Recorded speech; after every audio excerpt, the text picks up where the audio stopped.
अस्सलाम वालेकुम नाजरीन, आप देख रहे हैं डेली पाकिस्तान। मैं हूं आपका मेज़बान काशिफ शकील। मेरे साथ मौजूद है मुजम्मिल सोहरवर्दी साहब। मुजम्मिल साहब रोज़ाना की बुनियाद पे एक्सप्रेस न्यूज़ में अपना कॉलम भी शाया करते हैं, उस पर हम इनसे गुफ्तगू करते हैं। आज का इनका कॉलम है उस्मान बुज़दार वज़ीर आला पंजाब बच गए, एक और कोशिश नाकाम हो गई।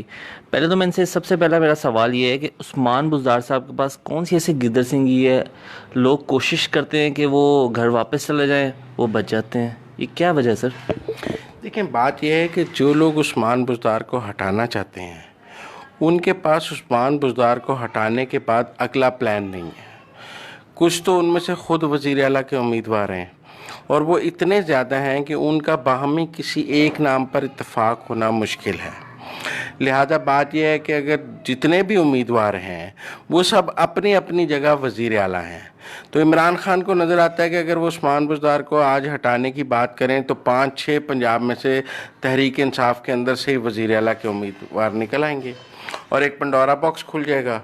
और उन 5-6 में से फिर एक को चुनना, फिर उन सब पर वो सब पहले भी इसलिए मुस्तरद हुए कि उन पर किसी न किसी किस्म के इल्ज़ामात थे या कोई नेगेटिव बात। चुना गया वो उसको नैब ने बुला लिया, उसको नैब ने बुला लिया, या कोई पार्टी पॉलिसी थी, वो एक ग्रुप से था, कोई शाह महमूद नहीं माने, कोई जहांगीर तरीन नहीं माने, कोई फवाद चौधरी रह गया, कोई शाह महमूद हार गया, कोई असलम इकबाल की ग्रुपिंग गलत हो गई, कोई महमूद रशीद शाह महमूद ग्रुप में था, किसी को चौई सरवर कबूल नहीं थे।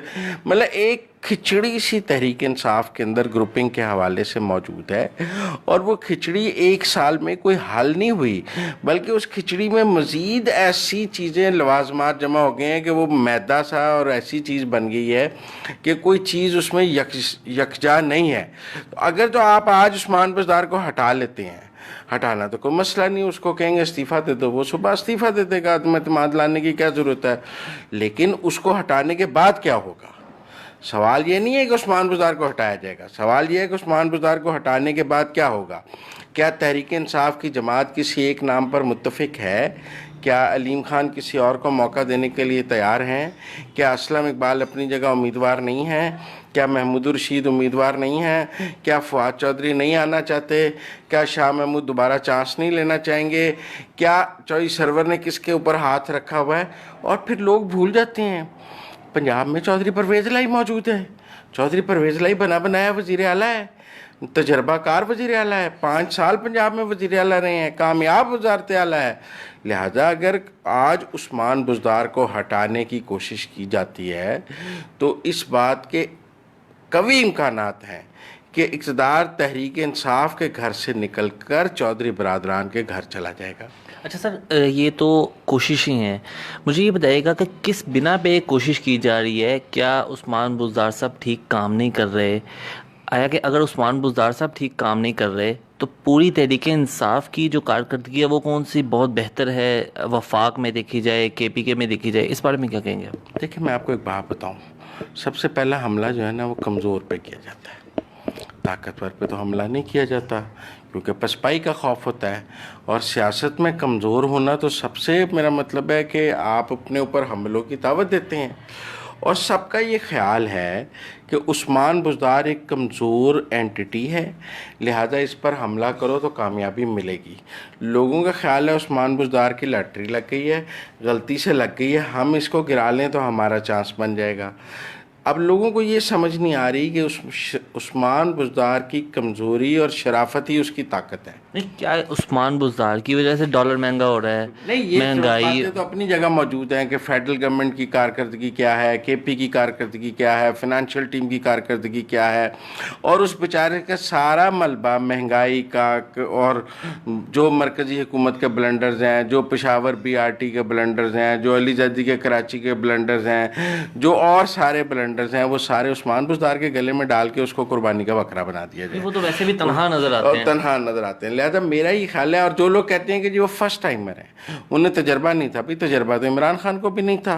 वो तो पहले उस्मान बुज़दार तो तहसील नाज़म रहे हैं 2 दफ़ा, उन्हें एक तहसील चलाने का तजर्बा है। इमरान खान को तो एक यूनियन काउंसिल चलाने का तजर्बा नहीं था, आपने सीधा वज़ीर आज़म बना दिया। वो तो कभी किसी महकमे की वजारत नहीं रही, कभी कुछ नहीं रहा। तो इमरान खान को क्या तजर्बा था? नईमुल हक साहब वज़ीर आज़म हाउस चला रहे हैं, उनको क्या तजर्बा है जी? फवाद चौधरी साहब पहले कौन सा वज़ीर बने हैं? हमाद अजहर को इससे पहले मॉडर्न टेक्नोलॉजी का वसीला। हमाद अजहर को क्या तजर्बा है जी कि उसको आपने दे दी। लिहाजा सवाल यह है कि ना तजर्बाकारों की तो एक लंबी फहरिस्त है, एक सिर्फ उस्मान बुज़दार तो उनकी निस्बत तजर्बाकार है। मेरा ये मौक़िफ़ है कि तहरीक इंसाफ में जितने ना तजर्बाकार हैं उनमें उस्मान बुज़दार तजर्बाकार है, उसे कुछ ना कुछ एक्सपीरियंस तो मौजूद है, बाकियों को तो वो भी नहीं था।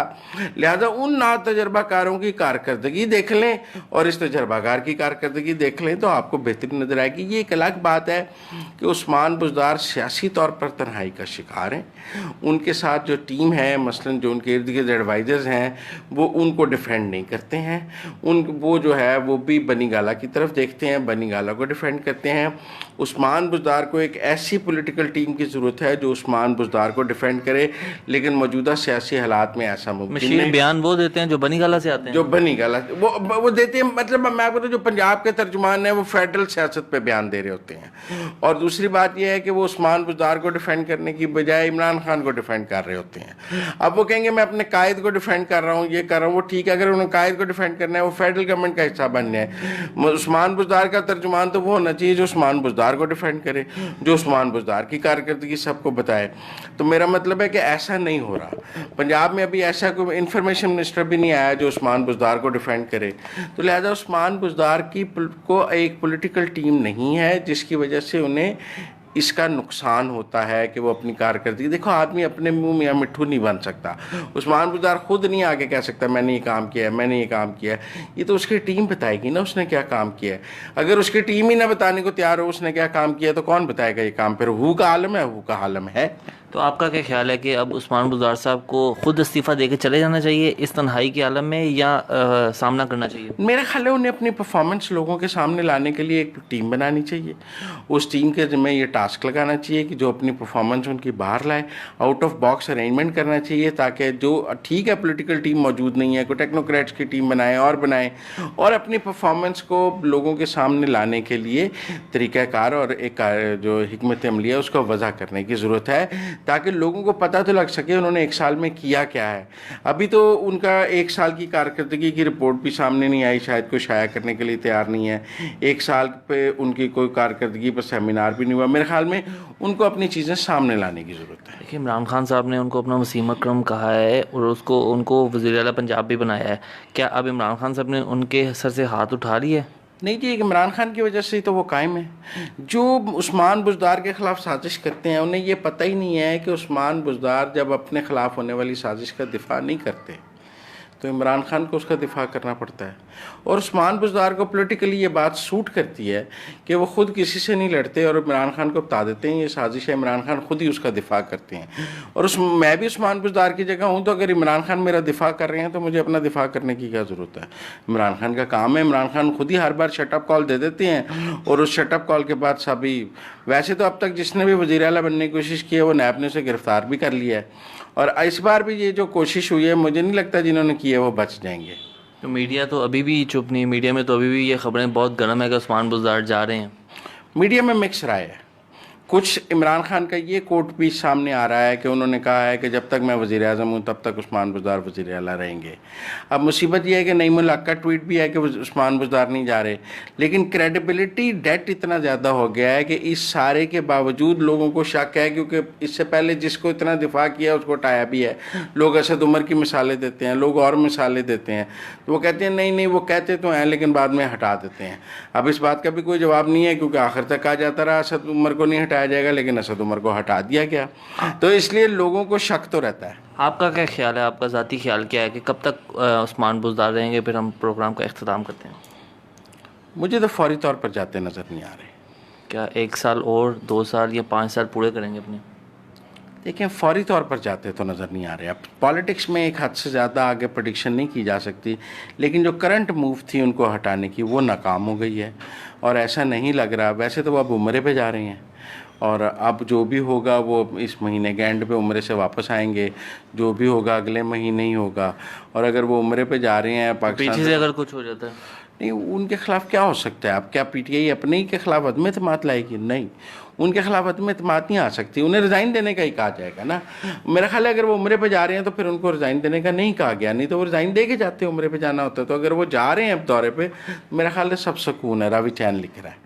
चलें ठीक है, thank you so much. Usman Buzdar साहब तो अभी वज़ारत आला की सीट पर कायम है और मुज़म्मिल साहब के मुताबिक अभी कुछ दिन कुछ महीने और कायम रहेंगे। देखें आने वाले वक्त में क्या बनता है। अपने मेज़बान काशिफ शकील को इजाज़त दीजिए। देखते रहिए डेली पाकिस्तान। अल्लाह हाफ़िज़।